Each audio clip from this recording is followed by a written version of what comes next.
Hi friends, welcome to Jayas சமையல். நம்ம சேனலில் இன்னைக்கு நல்லா காரசாரமாக சூப்பராக ஆட்டு மூளை வறுவல் எப்படி பண்ணுறதுன்னு பார்க்கலாம். இது பண்ணுறதுக்கு நான் இன்றைக்கி ஆட்டோட மூளை 3 எடுத்திருக்கேன். இது ஒன்று மட்டும் கட் பண்ணி வச்சுருக்கேன், ஒன்று அப்படியே முழுசாகவே இருக்குது. இது தண்ணியில் நல்லா அலசிட்டு, இது பறக்கிறதெல்லாம் எடுக்கணுன்னெல்லாம் அவசியம் இல்லை. இது அப்படியே தண்ணியில் ஒரு முறை நல்லா அலசிட்டு யூஸ் பண்ணாலே போதும். இது வேக வச்சு எடுத்துக்கலாம்.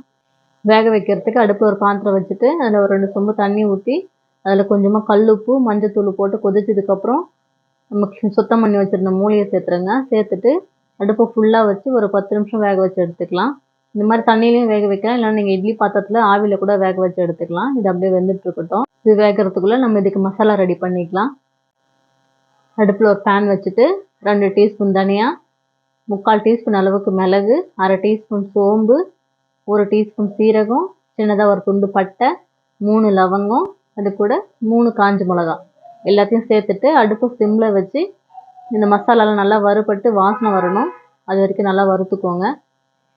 இந்த அளவுக்கு நல்லா வறுபட்டதுக்கப்புறம் லைட்டாக ஆற விட்டு அதுக்கப்புறம் மிக்ஸி ஜாரில் மாற்றி பொடி பண்ணி எடுத்துக்கலாம். இந்த மாதிரி நல்லா நைஸாக பொடி பண்ணி எடுத்து வச்சுக்கோங்க. இது அப்படியே இருக்கட்டும். இப்போ மூளை வெந்திருக்கு பாருங்கள். இந்த மாதிரி நல்லா வெந்ததுக்கப்புறம் இதை எடுத்து ஒரு தட்டில் மாற்றி ஆறுனதுக்கப்புறம் சின்ன சின்ன பீஸாக கட் பண்ணி எடுத்துக்கலாம்.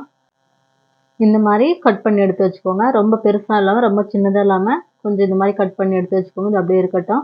இப்போ அடுப்பில் கடாய் வச்சுட்டு 3 டேபிள் ஸ்பூன் அளவுக்கு எண்ணெய் சேர்த்துக்கோங்க. எண்ணெய் காஞ்சதுக்கப்புறம் 3 பச்சை மிளகா நல்லா பொடியாக கட் பண்ணிவிட்டு சேர்த்துக்கோங்க.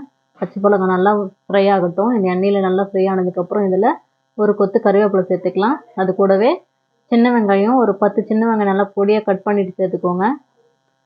சேர்த்து வெங்காயம் நல்லா வதங்கட்டும். வெங்காயம் நல்லா வதங்கினதுக்கப்புறம் இதில் ஒரு 1/2 டீஸ்பூன் அளவுக்கு இஞ்சி பூண்டு பேஸ்ட் சேர்த்துக்கலாம். சேர்த்துட்டு இஞ்சி பூண்டோட பச்சை வாசனை போகிற வரைக்கும் 2 நிமிஷம் நல்லா கலந்து விட்டுட்டு அது கூட பெரிய சைஸில் ஒரு தக்காளி இந்த மாதிரி சின்ன சின்ன கட் பண்ணி சேர்த்துக்கோங்க. சின்ன தக்காளியாக இருந்தால் 2 சேர்த்துக்கோங்க. நல்லா பழுத்த தக்காளி சேர்த்துக்கோங்க. சேர்த்துட்டு தக்காளி நல்லா வதங்கட்டும். இந்த அளவுக்கு நல்லா வதங்கினதும் நம்ம இங்கே வேக வச்சு கட் பண்ணி வச்சுருந்த மூளையை சேர்த்துக்கலாம். சேர்த்துட்டு இது கூடவே கொஞ்சமாக மஞ்சத்தூள், இது கூட நம்ம பொடிச்சு வச்சிருந்த மசாலாவும் சேர்த்துக்கலாம். அது கூடவே ஒரு 1/4 டீஸ்பூன் அளவுக்கு காஷ்மீரி மிளகாத்தூள் சேர்த்துக்கோங்க. இது காரம் அதிகமாக இருக்காது, கலருக்காக மட்டும்தான். இந்த மசாலா எல்லாம் நல்லா ஒன்று சேர்ந்து வர மாதிரி சிம்லேயே வச்சு 2 நிமிஷம் நல்லா கலந்து விட்டுக்கோங்க. உப்பு சேர்க்க வேண்டாம், நம்ம மூளை வேக வைக்கும் போது உப்பு சேர்த்துருக்கோம். ஒரு முறை நல்லா கலந்துட்டு செக் பண்ணிவிட்டு அதுக்கப்புறமா சேர்த்துக்கலாம். இந்த மசாலாலாம் நல்லா ஒன்று சேர்ந்து வர மாதிரி கலந்துட்டு கொஞ்சமாக உப்பு சேர்த்துக்கலாம். இதில் உப்பு சேர்த்துட்டு ஒரு முறை நல்லா கலந்து விட்டுக்கோங்க. இந்த உப்பு எல்லா இடமும் நல்லா மிக்ஸ் ஆகிற மாதிரி கலந்துட்டு அடுப்பு ஆஃப் பண்ணிவிட்டு கொஞ்சமாக கொத்தமல்லி இலை தூவி சர்வ் பண்ணிக்கோங்க. அவ்வளோதான், சூப்பராக ஸ்பைசியான மூளை வறுவல் ரெடி ஆகிடுச்சு. இதே மாதிரி நீங்களும் ட்ரை பண்ணி பாருங்கள். இந்த வீடியோ உங்களுக்கு பிடிச்சிருந்துச்சுன்னா லைக் பண்ணுங்கள், ஷேர் பண்ணுங்கள், கமெண்ட் பண்ணுங்கள், மறக்காமல் சப்ஸ்கிரைப் பண்ணுங்கள்.